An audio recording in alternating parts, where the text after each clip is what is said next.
Welcome back to CSL Slime Foe. I got a crazy ass video I'm about to show y'all now. We going back to the courtroom today.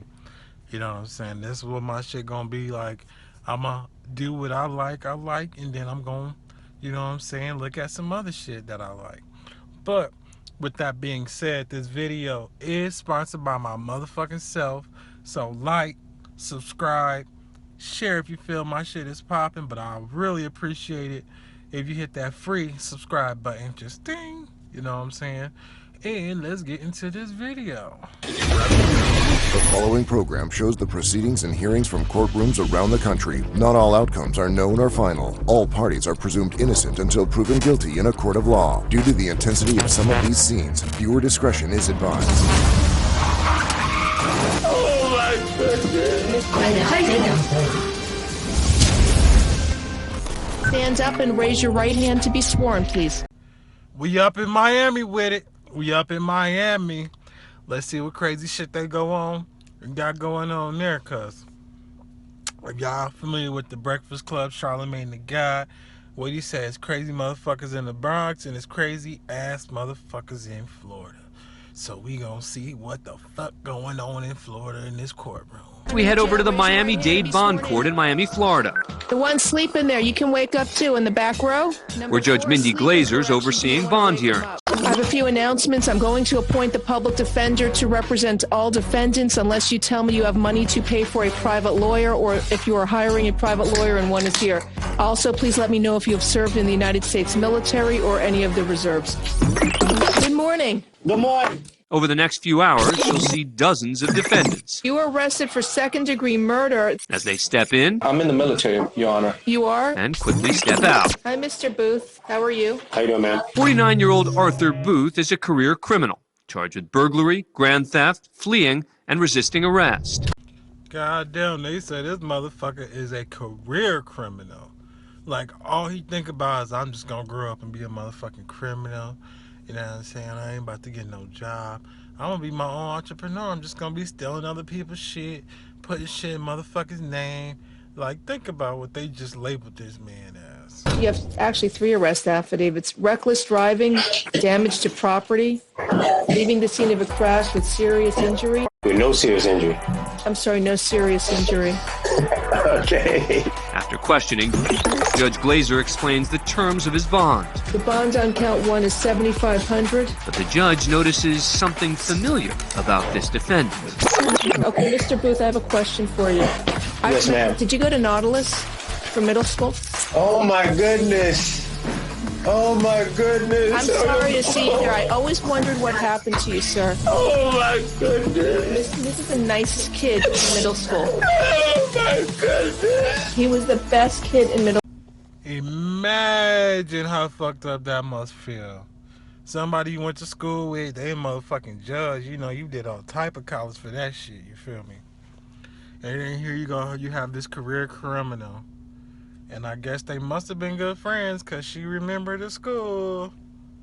So now, he up here like, oh my goodness. Oh. Nigga about to start singing this shit, what the fuck?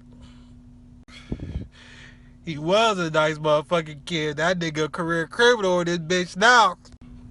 We could tell he was a motherfucking drug kid. He all, feeling all on himself. Like, I need a fix, man. Like, what the fuck is all that shit? What the hell? Just rubbing all on yourself? Like, damn, you could tell you was on something. School. I used to play football with all the kids, and look what has happened. I'm so sorry. Oh my goodness. The surprise reunion between the two former middle school classmates is almost too much for Booth to handle. Oh my goodness. Once a promising student, Booth fell into drug and gambling addictions that led him into a life of petty crime, resulting in multiple stays in prison. Oh my goodness. Good luck to you, sir. I hope you're able to come out of this okay and just lead a lawful life.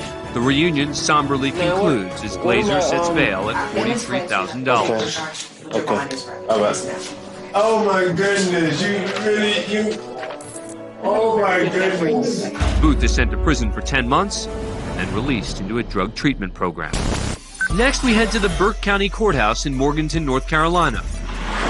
Or More accurately,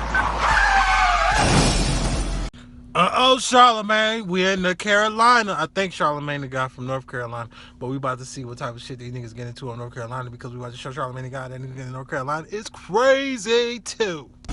the lobby of the courthouse.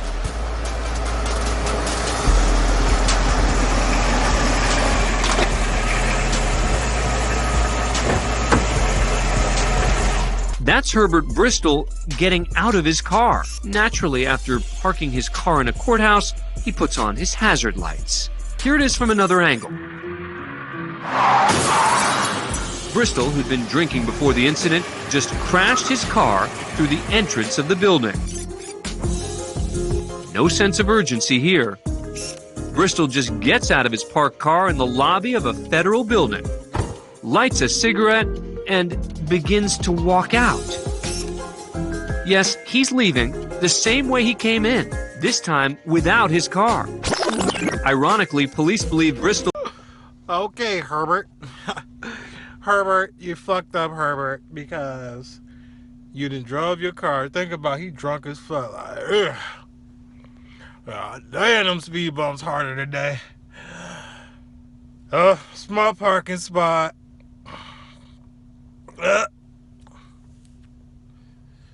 Let me light a cigarette. I forgot the fucking elevator's broke. I gotta walk around. Ugh. Well, Herbert, you definitely fucked on this one. Ain't no slap on the wrist. If these motherfuckers don't, I don't know. We gonna see how Herbert's situation play out. was already scheduled for a court appearance on drunk driving charges. Thanks to this incident, there would be another court appearance for Bristol on a litany of charges, including failure to report it. Despite all the charges that surely awaited him, Bristol didn't seem too concerned. Well, Herbert Bristol, it looks like you're fucked, buddy. Bro fuck around and goddamn got blasted, fucking parked in front, in the courthouse building, not even in front of the motherfucker. He parked in the courthouse building, okay.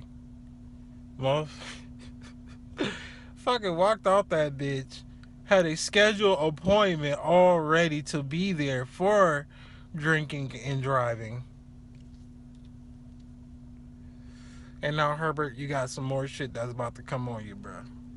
All I hope you old. You look like an old ass motherfucker too. So, I hope on God that this situation make you live the rest of your life sober than a motherfucker, cause you was dangerous, a danger to society. You doing some shit like that. You feel me? Like, let's go, Herbert Bristol. What the fuck, man? Next, we go to Scott County Circuit Court in Georgetown, Kentucky. This is defendant Peter Hafer, and he really doesn't want this man, court-appointed lawyer Doug Crickmer, to handle his case. I won't represent me no more. Well, and the issue's that he just ain't doing nothing. He ain't doing nothing. 30-year-old Hafer was recently arrested for burglarizing a local Kmart store. Today at his pretrial hearing, he's begging the court for a new attorney. Part of legally what Mr. Hafer wants is not permissible or would not be allowed by the court. I've tried to explain that to him. He ain't explained nothing. Are you asking the court to represent yourself then? No. Because Mr. Crickmer has obviously several cases on this docket. And Every time he tells me something, he lies. So, I mean, you know, his word is no good. So how can I trust anything he says? there's not an attorney in this town that's going to be ready for a trial on February the 25th or the 27th, and I'm not going to continue it at this point in time. He don't even care. When I try to explain something to him, all he does is when I'm talking to him, back out the door. Hafer just can't seem to get his point across. I'm telling you, this ain't working. I'd rather have the prosecutor be my attorney than him. He'd probably give me a better trial. It looks like Hafer and Crickmer are stuck with each other. Unfortunately, Mr. Hafer doesn't get to pick and choose his public defenders until such time as Mr. Barnes signs somebody else. I'll continue wrestling. God damn, Mr. Hafer. You done fucked up, boy. So it looked like the situation he was in, he didn't want the guy to represent him. The guy wasn't showing in his favor of what he really wanted. So I'm assuming Mr. Hayford wanted somebody else, but Mr. Hayford ain't have no money, so he fucking had to get who he gotta get, and Mr. Hayford didn't have to hit that kind of fella like that. We're gonna see how this situation work out for Mr. Hayford down in Mr. Crickmer has obviously several cases on this docket. Every time he tells me something, he lies. So, I mean, you know, his word is no good. So how can I trust anything he says? There's not an attorney in this town that's going to be ready for a trial on February the 25th or the 27th, and I'm not going to continue it at this point in time. He don't even care. When I try to explain something to him, all he does is when I'm talking to him back out the door. Hayford just can't seem to get his point across. I'm telling you, this ain't working. I'd rather have the prosecutor be my attorney than him. He'd probably give me a better trial. It looks like Hayford and Crickmer are stuck with each other. Unfortunately, Mr. Hayford doesn't get to pick and choose his public defenders until such time as Mr. Barnes signs somebody else. I'll continue wrestling.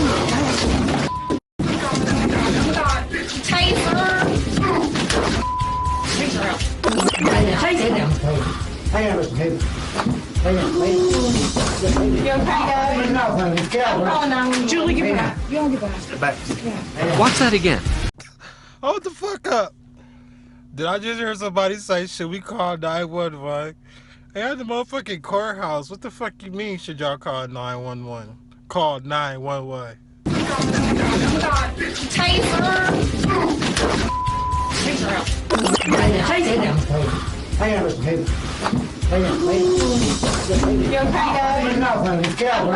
Julie, get back. You don't get back. Watch that again. Unfortunately, Mr. Hayford doesn't get to pick and choose his public defenders. Hayford seems relatively calm until he doesn't. Continue wrestling.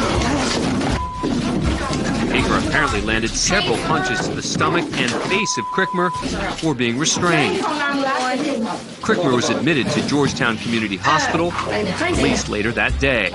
Although he did not file assault charges, Hayford was later found in contempt and sentenced to 6 months in prison. Also, Hayford eventually got the new attorney he requested, but was still found guilty of third-degree burglary and sentenced to a year in prison. Yo, that's crazy. They ain't even pressed charges against my man, though. Like, how the fuck you gonna stick him, the public defender that they gave you gonna beat his ass. Hit him, gave him a 2 to the 3, like, in the face and the body. You know what I'm saying? He hurt. I know them body hit, and he was a tubby, so it's like, god damn, you know, he was gonna get some time for that shit. But they only gave this motherfucker a year? And he still got a new one, too. He ain't even have my man, so I'm not saying that's the right thing to do, but hey, somebody was talking to him, and he did what he thought could get him a public offender or whatever the fuck. And it worked out for him, shit, but all I gotta say is y'all be classy, don't be trashy, because that shit was trashy to the motherfucker.